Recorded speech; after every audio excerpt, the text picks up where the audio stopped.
Good evening. This is Pam Dunwell with Your Nurse Advocates Consulting, and I'm really super excited to have Jessica Leichtweisz come back again and talk to us a little bit more about autism.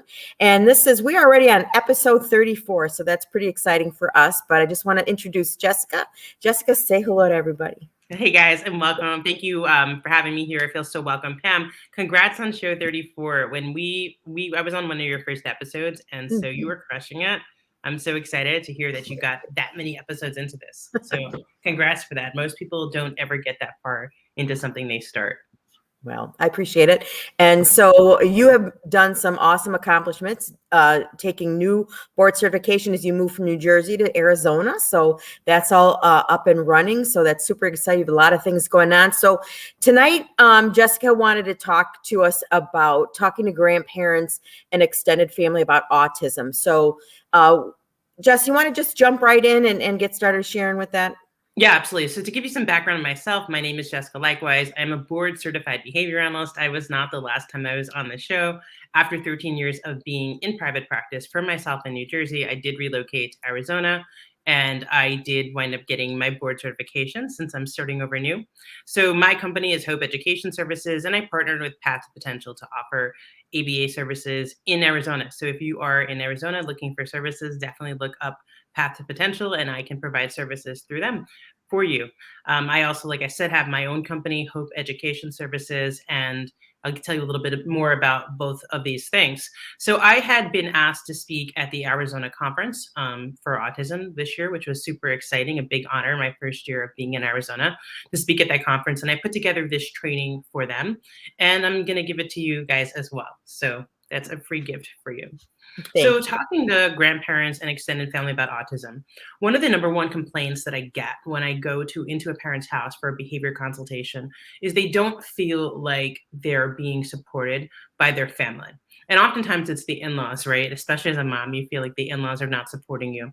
And so I wanted to help parents to really have a better understanding of how to get your family, extended family, involved in a productive way, and also get them to understand what's happening, and also have you understand really what's happening for them, because autism affects everyone. You know, I always say a child doesn't get a diagnosis of autism, the entire family gets a diagnosis of autism. So I'm going to go through this presentation. So anyway, I said a little bit about who I am. Now this is a little bit outdated. Like I said, I am now BCBA, but also I have been quoted in Forbes and New York Times. I am #1 best-selling author. I have a TV show called Bridge the Gap. So I am well known in the field of autism and behavior science. So that's why you should listen to me. So I always like to tell people, because, you know, you don't really know. A lot of people have opinions, and sometimes those opinions are not based on experience or facts. And so it's always good to know the person you're listening to is actually doing things on a daily basis, right? It seems like there's a lot of life coaches who don't have their life together. So be assured I do have the professional background to assist you with behavior. So it takes a village, right? So here's the thing. As a parent of a child with autism, it can be really isolating. You can feel really, really alone. And it may feel like other people don't understand what you're going through and they don't get you. And that's going to be true most of the time. And that's a very difficult burden for you to bear. However, if you isolate yourself by not taking advantage of community resources, involving your neighbors, your family in supporting you, it is not only going to make this more challenging, but it's also going to make things more difficult for your child as well, right? Especially children with autism, they do struggle with social skills. They struggle to get involved in a community setting. So the solution to that is not to take them out of it. The solution to that is to help integrate them into the community and to really help get the community involved as well. And, you know, more and more and more, we can go into details about this. I could do literally an entire presentation, 1-hour presentation, just on why it's so important to get your child involved in the community and how to do that. But the truth is as a parent, you're going to want to retreat, right? We have fight or flight. We're going to want to retreat, but it's not going to be the best thing for your child. You do need your extended family, as difficult as they can be at times. And I know, Pam, you work a lot too with extended family members in your business. You do need them. And so we can't just pull away from them. So let's talk about how to get them involved in a positive way.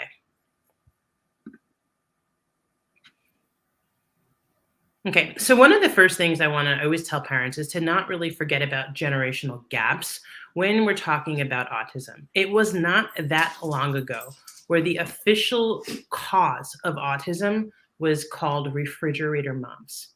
This is in the lifetime of my parents and most of us who have kids today, or the generation of people having kids today. In our parents' generation, when they were children, the belief was that children were autistic because mothers didn't love their children. And I don't need to tell you the different words that were thrown around, right? That children were not integrated into classrooms, that when there was a stigma attached to having any sort of special needs, it wasn't accepted, it wasn't on television, it wasn't spoken about, it was hidden. And that's how your parents, if you're watching this presentation and you have a special needs child, that's probably how your child grew up. So, it's really challenging. I talked about the refrigerator moms. The official treatment for autism in the 60s was what's called a parentectomy. That means that they would forcibly remove a child from their parents, their evil, horrible mother, and put them in an institution where they went through horrible abuse and mistreatment, pharmacological drugs, hallucinogenics, electric shock therapies, in order to cure them of autism. And so, there is no question that our view of special needs is different than the view of special needs that our parents have grown up with. And we have to take that into account when we're talking to our parents about autism, or when you're talking to your parents about autism. It's very easy for grandparents to want to be in denial, but that's how they were taught to be. And so when that happens, remember, it's not because they don't love your child or they want to hurt you. It's because they love you and they want to keep your child safe. And they're doing the best they can with the framework that they've been brought up under. And we're very fortunate we live in a world that is very different than that today. But that is the world that your parents were brought up in. And we have to keep that in mind when we're talking to them. Because if we talk to them from our paradigm and our beliefs and how we are brought up and the culture today, we're not going to be able to connect to them because they have a different view and they were brought up differently. So we have to meet them where we are. The same way you have to meet your autistic child where he or she is, we have to meet our parents where they are, and we can then work together to come up with a solution that's best for everybody. So trust your gut, right? This is what I talk about oftentimes. And we already went into a little bit that oftentimes grandparents, extended family members can be in denial. And, tell me if this sounds familiar. Dad says, oh, your dad's mom, right? The in-laws, it's always the in-laws. Your uncle didn't talk till he was 3. It's like, oh, well, he takes after he takes after his father. And, or it's just blaming the parent, right? Oh, well, it's because of the devices, right? We all have our devices. And, when you were a kid, I used to send you outside and used to come home when the streetlights went on and everyone was fine, right? It's these darn computers, were like the most popular one from the dads, especially to like the other dad. Your dad will say to you, if you're a father, you're just not tough enough. When you were a kid, you got the belt and you grew up fine. And if you were more strict with your kid, then he wouldn't be autistic, right? We know that's not true. And we know that oftentimes, again, we talked about grandparents especially wanting to avoid a diagnosis because of the stigma attached to it. And that they may influence you to wait to get a diagnosis and wait to get services that is not in your child's best interest. If as a parent you think that there is something different about your child, then you have to go and do something about it. Because the reality of it is if you have, and I compare children to cars that are moving, that may seem like an insensitive comparison, but it does work this way. The way that children develop, if your children are starting off at the same place, if one car is driving 20 miles per hour and one car is driving 40 miles per hour, the more time that passes, the further apart those two cars get. And it's very similar to a child's development. If you wait to get services, they're going to fall further behind. Now, there is no magic number. There's this belief, well, you have to start services by X number of years, and if not, they won't work. That's not the truth. But the truth is that as your child progresses and develops, if they do need support to develop at the same rate as their peers and they're not getting it, then they're going to fall further behind. And oftentimes we can prevent them from falling further behind by giving them the support so they do continue to grow at the same rate as their peers. Their peers, and they have the same potential, they just may be able to do, or they may need different support to be able to reach it that their peers don't need. So it is important to, like I said, we're going to talk about respecting parents, getting them involved in a positive way, but also trusting your gut. Just because you're going to understand where they're coming from doesn't mean that you're going to make decisions based upon the mindset of the 1960s and 1970s. So it's important to set clear boundaries, right? This is really important. This is your child, right? And your parents love you, and you are your parents' child, and your in-laws love you, and they're your spouse, that's their parents. But this is your child. You are in control of your child's life. And that's the number one thing we want to talk about. You do want to involve grandparents. You cannot just say, like, we're going to just not involve anyone, and then maybe it's cousins, right? Maybe it's your nieces and nephews. Maybe it is your siblings. Maybe they have different perspectives. It's important. The number one thing you're going to do when you start to have these conversations to involve them is set clear boundaries.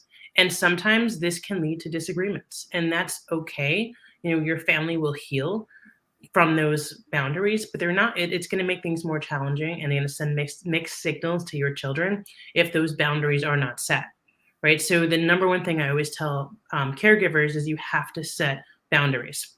If your rule is that you're doing a gluten-free diet because you think that might be best for your child, maybe they have an MTF-HR gene mutation and you think it's best for them, maybe it's just because you want them to do that, and then you don't even have a medical reason for it, but you're the parent and you get to make that choice. There is a clear boundary. When he goes to grandma's house, grandma loves to make cookies. The cookies have to be gluten-free, right? You have to set those clear boundaries as, well, thank you for loving on my child, but no, we are doing a gluten-free diet, and that is going to take place here, and it's going to take place by your house as well. So making sure everyone in the child's life is respecting your boundaries is really important. And this can be really hard. You might have to really just stand up and be strong and be in your power and understand and have everyone understand in your child's life, we want you to be involved, but here's the rules. And just like in a sports game, you get thrown off the court if you can't abide by the rules. Not that you're going to kick your family out, but there needs to be clear expectations for what they're going to do when they're interacting with your child, because ultimately you're the one making the decisions on how your child's is going to be raised. And that's an important thing for parents. So, okay, now we're going to talk about some of the positive stuff. How can we get grandparents? And I have grandparents here, but because this was initially designed for grandparents, but this could be grandparents, it could be siblings, this could be cousins. You want to get everyone involved as much as possible in your child's therapy sessions, especially if they're receiving a behavior program, which oftentimes can be 25 to 40 hours a week when a child's younger, or maybe even 10, 15 hours a week after school if they're in school. Incorporate your extended family in those sessions. Siblings and cousins can make really great peer role models because they're family, so they have to be more patient, right, than the peers would be in school. Involving grandparents, helping them to understand how to interact with your child. For me, oftentimes grandparents will come up to me, and then this will be in another slide by itself as well, but grandparents will come up to me and say, does my grandchild not love me? Because when I enter the house, they cry, and I try to give them a present and they won't take it, or I try to give them a hug and they squirm away. So grandparents also have to understand what autism is, what it means, and how to interact with their grandchild. They may not intuitively know how to do that. And other thing is that they can be really great role models and teaching language. We know that with a child that is autistic, oftentimes there's an issue with generalization, meaning being able to use the skills that they learn in multiple settings in multiple ways. And so grandparents can play a really critical role in helping to generalize skills, making sure children can use the skills with more people. They can be really, really beneficial. So I encourage parents to always make sure, if you have a BCBA who's telling you that you cannot incorporate your extended family into sessions, you need a new BCBA, because the truth is that generalization is really critical. I make sure I do that with all of my families. So make sure your grandparents are not don't just put them in a room and say, like, play the puzzle, because they may not know how to interact with your child. And your child is different than their other grandchildren and different than you were as you were a child. And it's not better or worse, it's different. And as a parent, you are in trial by fire. You spend every waking moment with your son or daughter. So you have no option but to figure it out really fast. Grandparents who are only seeing the child maybe 1 hour a week or 1 hour a month, they may not have that same expertise in your child that you have. And that can lead to really a lot of confusion on their part if they're not involved and they're not being taught on how to interact with their grandchildren. And that's oftentimes where a lot of the issues come from. Oops, sorry about that. I have a little tech challenge here. Okay, perfect. Here we go. Be open and honest, right, about your feelings and what you require to be supported.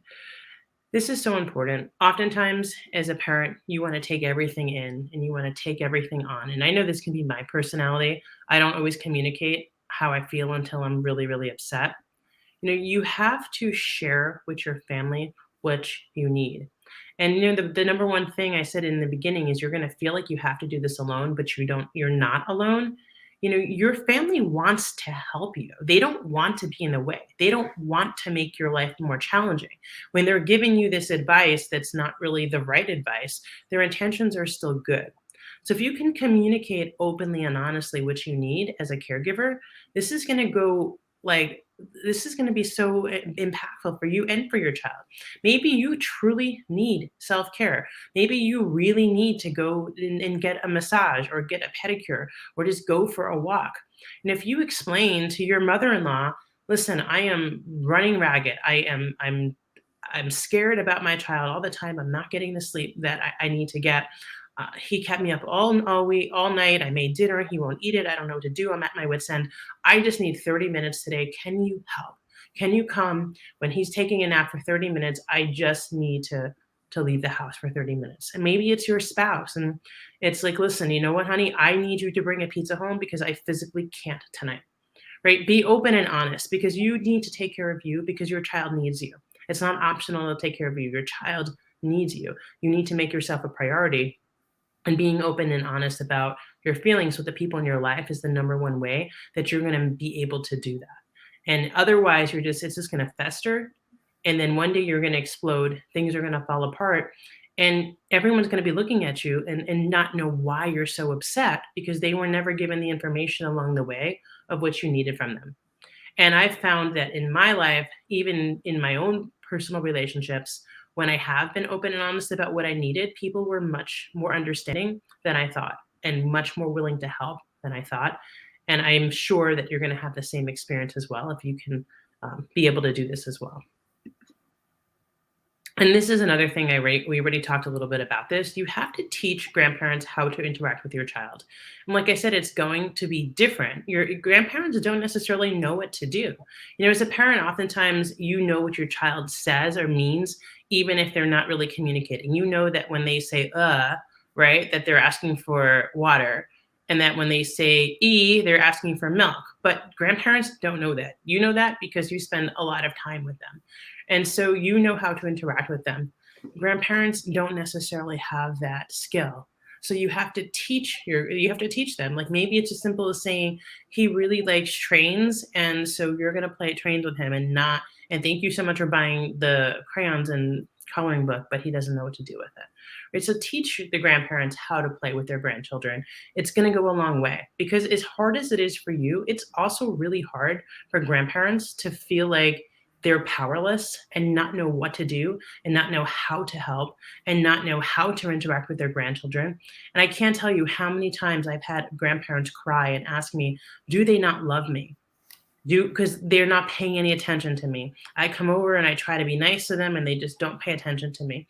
That's hard. It's hard for you, but it's also hard for grandparents. When you do have to acknowledge that, and your extended and extended family members, all extended family members, it's hard for everyone. So teach everyone what autism means. Don't keep it a secret. A lot of times people, they want to respect their children's privacy, and so they'll keep things a secret. But the truth is that by doing that, you're not respecting their privacy. You're denying them the opportunity to have a relationship with someone that loves them, because that person that loves them doesn't know how to have that relationship without your help. And that's something that is hard as a parent, but it's something that's really important that you take on that role. And again, this is exactly what we were talking about, that grandparents often feel rejected, and that's not what you want for your grandparents. It's not what you want for your child either. All right, so that was the end of that presentation. So like I said, my company is Hope Education Services. I do have more free resources on that as well. So if you want to check out my free resources, you can check out hopeeducationservices.com. And like I said, I did partner with Path to Potential, and we are an agency out in Arizona. And I'm accepting clients right now in Arizona for Path to Potential. And I think they're accepting clients also in New Jersey, Florida, and New York. So I had they did sponsor this presentation. So I wanted to thank them for that. And thank you, Pam, for having me. I hope this was helpful for your audience. Absolutely. And, with a lot of our audience being, of the baby boomer age and being grandparents, including myself, I think this is really important, because then even grandparents can take an active role and to say, hey, I want, we all want an active role in our grandchild's life. I mean, the whole purpose of a grandparent is to make a grandchild happy. And if they are not equipped with the tools and the things that they can do to bring joy to their grandchild, which brings joys to them. And it's a very painful situation. So maybe this will also help grandparents to be able to reach out to their children, as far as any of them having any autistic children. So I think it was awesome. Jessica, just for people that may not know, especially if we've got some grandparents listening, is that, what does ABA stand for? What does that? Right. Sorry about that. ABA stands for Applied Behavior Analysis. And it is essentially, think about it as a way of helping children with autism to understand really what they're supposed to do. So what we do is we teach social skills, we teach language skills, we teach everyday life skills. So we help children to really learn the skills that are necessary for their life in order for them to reach their fullest potential that they're not learning on their own. So we can really help with a wide range of different areas. And besides the Path to Potential, and I know you have Hope Education Services, so what types of resources do you have available if someone wants to go see what more? Like, I know you have a video channel, and what resources can you provide to people that want to just check you out some more? Yeah, absolutely. I have hundreds of videos about autism on my YouTube channel. You can go there by just typing in www.getautismanswers.com. I have my website. I have a lot of free ebooks on my website. There's a book called Just Freaking Eat It that helps you to get your children to try new foods. I know we discussed that last time. I have a book on there about potty training kids with autism. I have a book on there about talking to siblings about autism. There's also a book that is a summary of this presentation on how to talk to grandparents about autism. So you can go on there as well. That's hopeeducationservices.com.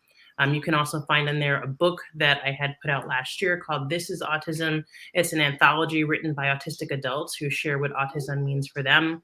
There's a parent course on there. There's continuing education units on there for other professionals. So there's a wealth of information on there. You can access that at hopeeducationservices.com. Wonderful. And I did go ahead and put that up in the comments for everyone to see that as well. Jessica, if anyone, I know we've had a few people watching, if anyone has a question for Jessica before we go, let her know, please go ahead and type that in the chat and we can post that for her. It's been amazing. I learned so much, Jessica, every time. And even as a nurse, I've interacted with many autistic children throughout my career, but it's, we as nurses don't get that type of education. So I always learn something when I talk to you. So I love listening to you. Do a great job, sharing and teaching. So I encourage everyone, if they've got any questions or want to learn more about what Jessica does, please reach out to one of those resources that she's shared with us. So I don't see any questions. So Jessica, is there anything you'd like to say to wrap up, or any say to a grandparent that has an autistic grandchild? Any last words you'd like to say before we wrap up? Yeah, I would just say that it's okay to grieve the loss of who you thought your grandchild or your child would be. but who they are is someone really wonderful.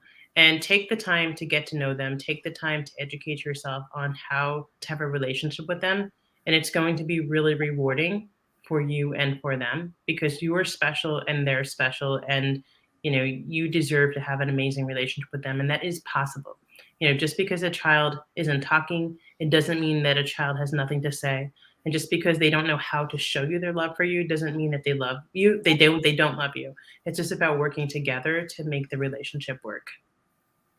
All right. Well, that was well said, Jessica. That was beautiful. So with that being said, I didn't see any questions come through. So we were going to wrap up tonight's episode. And I just want to, again, just say, big shout out to Jessica. And thank you so much for coming on tonight and sharing your wealth of information with us. And so with that being said, everyone, we'll say good night and we'll talk to you soon. We'll see you next Wednesday. Take care.